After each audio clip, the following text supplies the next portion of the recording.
La FIFA presume de tener la tecnología de arbitraje más avanzada jamás construida en un mundial, un balón capaz de detectar el roce de un solo cabello humano contra su superficie. Esa misma tecnología, sensible hasta el extremo de anular un gol por un pelo, miró de frente una acción polémica en un cuartos de final de este mundial de 2026 y no encontró absolutamente nada irregular. El resultado es una de las controversias arbitrales más comentadas del torneo, un enfrentamiento entre lo que millones de espectadores creen haber visto con sus propios ojos y lo que un sensor electrónico asegura haber registrado. Noruega quedó eliminada, Inglaterra avanzó a semifinales y desde entonces una pregunta recorre el fútbol mundial: ¿realmente funciona el VAR de la FIFA o el organismo simplemente decide cuándo intervenir según le conviene? Un partido que merecía otro final. Antes de entrar en la polémica, conviene reconocer que el duelo entre Noruega e Inglaterra, disputado el 11 de julio en Miami, fue un partido extraordinario que no merece ser recordado únicamente por sus controversias arbitrales. Se jugó en condiciones físicas brutales, con una sensación térmica que rondó los 45 grados Celsius por la humedad del sur de Florida, un desafío tan exigente para el cuerpo como para la táctica. Durante buena parte del encuentro, Noruega fue netamente superior. Andreas Schjelderup adelantó a los escandinavos en el minuto 36 con un disparo preciso que sorprendió al portero inglés Jordan Pickford en su palo cercano. Los aficionados noruegos, contagiados de una euforia que parecía imposible de frenar, empezaron a entonar cánticos de despedida hacia los ingleses. Erling Haaland y Martin Odegaard dominaban el partido, y Noruega, en su primer cuartos de final de la historia, soñaba con estar a 45 minutos de una semifinal que nadie había anticipado. Entonces llegó Jude Bellingham. En el tiempo añadido del primer tiempo, el mediocampista inglés recibió un pase de Anthony Gordon. Se internó en el área y definió con categoría para poner el empate. Fue un golazo, también fue la jugada que desataría toda la polémica posterior. Aunque, como se verá, el problema no está en la definición de Bellingham, sino en lo que ocurrió unos segundos antes, a más de 30 metros de distancia. La segunda mitad fue territorio noruego. Odegaard manejó los hilos del equipo. Christopher Ajer estrelló un balón en el travesaño y una acción de Bukayo Saka fue rechazada casi sobre la línea de gol inglesa, pero Noruega no logró el segundo tanto que hubiera sentenciado el partido. Ya en el tercer minuto de la prórroga, Bellingham volvió a aparecer, aprovechó un rechace del portero Orhan Nyland tras un disparo del suplente Morgan Rogers y definió para el 2-1 definitivo. Noruega lo intentó todo, incluso sacrificando a Haaland a mitad de la prórroga para buscar más ofensiva, pero Inglaterra, exhausta, resistió hasta el final. Bellingham, entre la gloria y la controversia, conviene detenerse un momento en lo que Bellingham ha significado en este mundial, porque nada de la polémica arbitral le resta mérito a su actuación. Con su doblete ante Noruega llegó a 5 goles en el torneo, alcanzando la marca histórica de Geoff Hurst, el héroe de la final de 1966, como uno de los grandes anotadores ingleses en la historia de la competición. A sus 23 años, se ha convertido en la referencia ofensiva de una Inglaterra que también cuenta con un Harry Kane, que ya es el máximo goleador histórico del combinado inglés en mundiales, superando el viejo récord de Gary Lineker. Nada de lo que sigue pone en duda la calidad de Bellingham. El debate no gira en torno a si es un gran futbolista, lo es de forma evidente, sino en torno a lo que sucedió inmediatamente antes de que el balón llegara a sus pies en la jugada del empate. El balón que chocó con un cable. Todo comenzó con un saque de meta de Nyland. Minutos antes del descanso, el balón, lanzado con fuerza hacia el campo rival, hizo algo extraño en el aire. Pareció frenarse bruscamente y caer casi en vertical, quedando en una posición incómoda a los pies del inglés Elliot Anderson, quien conectó con Gordon, quien a su vez asistió a Bellingham para el 1-1. Los jugadores y el cuerpo técnico noruegos reaccionaron de inmediato señalando hacia el cielo del estadio. Nyland lo hizo nada más consumarse el gol. Haaland también. El seleccionador Ståle Solbakken se acercó al árbitro francés Clement Turpin durante el descanso para plantear formalmente su reclamo. La versión noruega era clara. El balón había golpeado uno de los cables que sostienen la cámara robótica cenital, el llamado Skycam, que sobrevuela el terreno de juego durante las transmisiones. Esta distinción no es menor desde el punto de vista reglamentario. Si un balón en juego golpea un objeto externo, como el cable de una cámara, Se trata de una interferencia externa. El árbitro debe detener el juego y reanudarlo con un balón a tierra, sin que la jugada posterior pueda validarse. Si efectivamente el balón tocó el cable antes de llegar a Anderson, el gol de Bellingham nunca debió contarse. La respuesta de la FIFA fue rápida y tajante. Según el organismo, el sensor instalado dentro del balón oficial, la tecnología conocida como Connected Ball Technology, no registró ningún pico ni ninguna alteración anómala mientras el esférico se encontraba en el aire, por lo que no había evidencia de que hubiese tocado nada. Ni el árbitro en el campo ni el equipo de VAR revisaron la jugada en el momento. El gol se dio por bueno, sin ningún tipo de repaso. Aquí es donde la controversia se vuelve, para muchos, difícil de digerir. Esa misma tecnología es célebre por su sensibilidad casi microscópica. En este mismo torneo, apenas unas semanas antes, un gol de Croacia frente a Portugal en octavos fue anulado porque el chip instalado en el balón detectó un contacto mínimo, posiblemente el roce del cabello de un jugador croata, en la fase previa a la jugada, lo que permitió a la FIFA confirmar un fuera de juego que a simple vista resultaba prácticamente imperceptible. El propio organismo defendió esa decisión, asegurando que sus sensores eran capaces de captar cualquier contacto, por leve que fuera, y demostrarlo a través de un gráfico similar al que se usa en el cricket para detectar toques imperceptibles del bate. El técnico inglés Thomas Tuchel, sin buscarlo, terminó alimentando la comparación al recordar públicamente que el sistema es capaz de decirte si un cabello ha tocado el balón. La pregunta que muchos se hacen es evidente: ¿cómo puede un sensor tan preciso como para detectar un cabello no registrar absolutamente nada cuando, según la versión noruega y según lo que mostraron las repeticiones televisivas, el balón golpeó un cable metálico de acero suspendido sobre el campo? Existen dos explicaciones posibles. La primera es que, efectivamente, el balón nunca llegó a tocar el cable, y lo que los jugadores noruegos interpretaron como un roce fue simplemente un efecto extraño en la trayectoria del disparo. La segunda, planteada por varios analistas, es que la red de antenas que sigue al balón, 16 unidades instaladas bajo el techo del estadio, podría tener un punto ciego precisamente en la zona más elevada del recinto, donde cuelga la cámara aérea, de modo que el sistema simplemente no fue capaz de captar el contacto, aunque este sí se hubiera producido. La FIFA insiste en que las 16 antenas estaban operativas, y en que las imágenes de la propia cámara cenital no muestran ningún movimiento brusco que sugiera un impacto. Solbakken resumió su postura con sencillez. Sus propios ojos le decían una cosa y el chip de la FIFA le decía otra. Y el organismo esperaba que todo el mundo confiara en el chip por encima de la repetición televisiva, el empujón de Haaland y el gol anulado. Si el episodio del cable hubiera quedado aislado, probablemente se habría discutido como una simple mala suerte deportiva, pero apenas 10 minutos después del inicio de la segunda mitad, ocurrió una segunda jugada que, puesta junto a la primera, cambia por completo la lectura del partido. Noruega marcó de nuevo. Torbjørn Hegem empujó el balón a la red tras un córner y el estadio estalló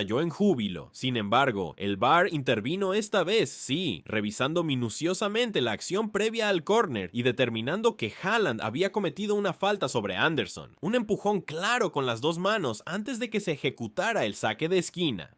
Bajo el criterio más estricto que la FIFA ha adoptado este torneo respecto al forcejeo en jugadas a balón parado, la decisión de anular el gol resulta perfectamente justificable dentro de las reglas. El analista arbitral de Fox Sports, Mark Clattenburg, respaldó públicamente esa anulación, señalando que la nueva normativa de la IFAB obliga a sancionar ese tipo de contacto si se produce justo antes de la ejecución del córner. El problema no es la anulación en sí, el problema es el contraste evidente entre ambas decisiones dentro del mismo partido. Un empresario del fútbol que sigue de cerca la competición lo resumió de forma elocuente: un empujón que ocurre en prácticamente todos los corners del mundo fue revisado con lupa y terminó anulando un gol, mientras que un balón que aparentemente golpeó un objeto externo y alteró la jugada que terminó en gol inglés ni siquiera mereció una revisión. Ese es, en esencia, el núcleo de todo el escándalo. En una misma jornada, el VAR fue capaz de rebobinar una jugada de córner cuadro por cuadro, buscando un contacto de brazos que ocurre 20 veces por partido, y encontró motivos suficientes para borrar un gol noruego. Pero cuando un balón cambió visiblemente de trayectoria en el aire, segundos antes de un gol inglés, el sistema de revisión ni siquiera consideró necesario mirar el ángulo de la cámara aérea. Un extremo del campo recibió un microscopio, el otro prácticamente una venda en los ojos. Un problema de previsibilidad, no solo de este partido. Lo verdaderamente inquietante, según varios analistas que han seguido el torneo de cerca,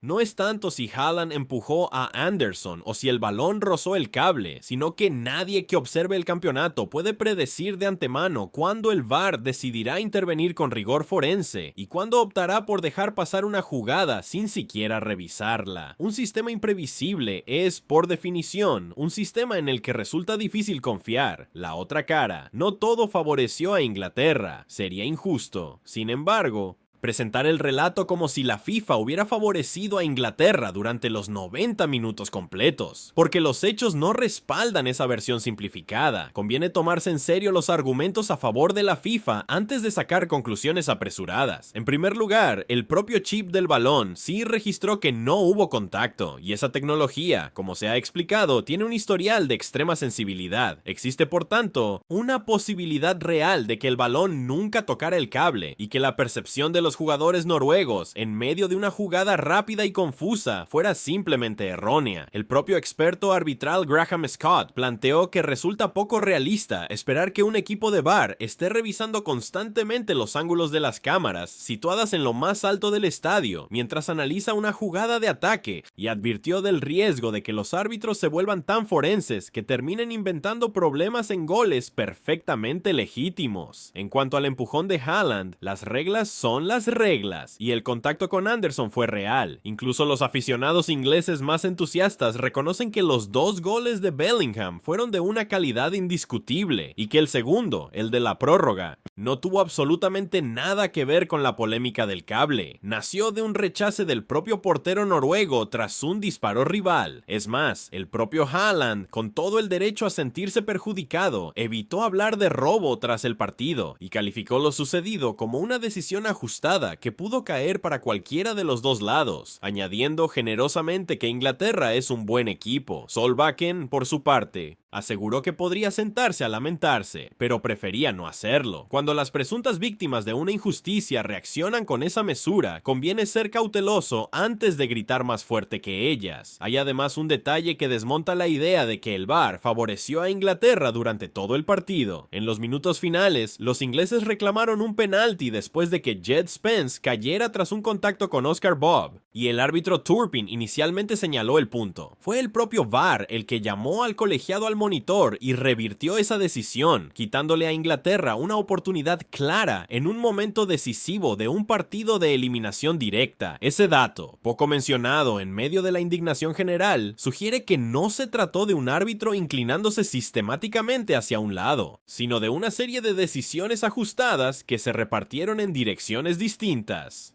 No parece la historia de un amaño, sino la de un desorden. El verdadero problema, la incoherencia, no la conspiración. Y sin embargo, y esto es lo que la FIFA no puede esquivar tan fácilmente, el problema real no es que un equipo haya sido favorecido de manera deliberada. No existe evidencia alguna de que la FIFA quisiera que Inglaterra avanzara, y sostener esa teoría sería la versión más simplista y menos sustentada del relato. El problema de fondo es mucho más básico, y también más incómodo para el organismo. La FIFA es incapaz de aplicar sus propios criterios de arbitraje con coherencia. Durante años, la FIFA ha vendido esta tecnología como la solución definitiva para eliminar cualquier duda del juego. El balón capaz de sentir un cabello, las cámaras capaces de medir un fuera de juego al milímetro. Y sin embargo, en los momentos de mayor tensión, ese mismo sistema es capaz de detectar un cabello en un partido, y apenas unas semanas después no puede confirmar con certeza si un balón chocó contra un cable de acero de varios metros de longitud. Anula un gol por un contacto de brazos habitual en cualquier córner del mundo, pero no revisa una desviación aérea que cambió el curso de un partido decisivo. No parece que la máquina esté manipulada, parece más bien que las personas encargadas de decidir cuándo activarla, cuándo profundizar en el análisis y cuándo simplemente dejar seguir el juego, no cuentan con un criterio uniforme que cualquiera pueda anticipar. La tecnología no falló a Noruega, el criterio humano que la rodea, sí. Una crisis de credibilidad que viene de antes. Este episodio no puede analizarse de forma aislada, porque llega en el peor momento posible para la reputación de la FIFA en materia arbitral, ya bastante deteriorada antes de que el partido de Miami siquiera comenzara. Este ha sido el mundial en el que una expulsión fue revertida tras conocerse una llamada telefónica de por medio, el de la queja formal presentada por una federación que denunció presunta injusticia en el arbitraje recibido, y el de otra expulsión polémica que marcó el destino de otra selección europea. Cada pocos días parecía surgir un nuevo episodio de controversia relacionado con el VAR, así que cuando la polémica del cable aéreo se sumó a esa larga lista de incidentes, buena parte de la opinión pública futbolística no reaccionó pensando en la mala suerte, sino repitiendo una sensación de ya haberlo vivido antes. Esa reacción se refleja en las redes sociales. El propio padre de Haaland, Alfie, publicó un mensaje breve y cargado de ironía, felicitando irónicamente a Bellingham y al árbitro del encuentro. Esa es la reputación que la FIFA se ha construido a sí misma a lo largo de este verano, decisión tras decisión. Incluso una resolución perfectamente defendible en términos reglamentarios termina recibiendo hoy una respuesta de escepticismo generalizado y sospecha automática. Esa desconfianza no se la impusieron desde fuera, se la ganó el propio organismo con su historial reciente. Vale la pena señalar, además, un matiz revelador. Si ese mismo gol, producto de la posible desviación en el cable, hubiera beneficiado a otra selección distinta a Inglaterra, es probable que la reacción hubiera sido todavía más intensa, con parte del público asegurando sin pruebas que la FIFA había colocado el cable de forma deliberada. La verdad más aburrida mediáticamente, pero más honesta, no es la de una conspiración organizada, sino la de una incompetencia disfrazada de precisión tecnológica. Noruega no perdió por un plan orquestado en su contra, perdió ante un Bellingham sobresaliente, un error propio en la portería y un sistema arbitral tan inconsistente que ni siquiera logra equivocarse dos veces en la misma dirección, lo que deja el partido para cada selección. Para Inglaterra, la clasificación abre las puertas de una semifinal en Atlanta frente a Argentina, con Bellingham y Kane como principales referencias ofensivas y con la posibilidad real de pelear por su primer título mundial desde 1966. También carga, sin embargo, con dudas evidentes sobre el desgaste físico acumulado y sobre lo mucho que le costó controlar un partido que, sobre el papel, debió administrar mejor. Para Noruega, el desenlace es agridulce. Regresa a casa tras la mejor participación mundialista de su historia, un cuartos de final inédito construido en buena medida sobre los goles de Haaland, pero también sobre el lado equivocado de dos decisiones arbitrales que, en un mundo más favorable, podrían haberse resuelto de otra manera. Hay, además, un detalle casi cruel en el desenlace individual de Haaland. El hombre que había anotado más de la mitad de los goles noruegos en el camino hacia esta instancia, terminó el partido más importante de la historia de su selección casi desaparecido del juego, con menos toques de balón que cualquier otro jugador en el campo, incluido su propio portero, antes de salir lesionado durante la prórroga. Para un torneo que consagró a Noruega como una fuerza real del fútbol mundial, fue una manera silenciosa y dolorosa de cerrar el capítulo. La pregunta que la FIFA sigue sin responder el episodio del cable en Miami vuelve a plantear con más fuerza que nunca la misma pregunta que ha perseguido a la FIFA durante todo este verano.